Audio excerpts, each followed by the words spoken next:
Alright, boys and girls. As you can see, most of the snow is gone. And so that means the dirt biking season is coming up. And I haven't actually shown you my bike yet because I did quite a few things to it over the winter. And it looks pretty mint right now.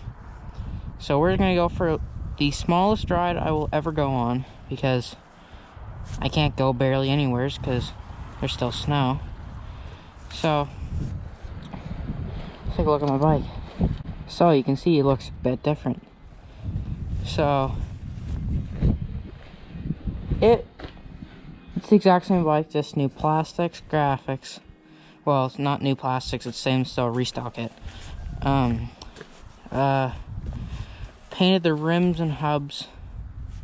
Cleaned up. I tore it completely down and spray painted a bunch of things. And I still have one more thing to it.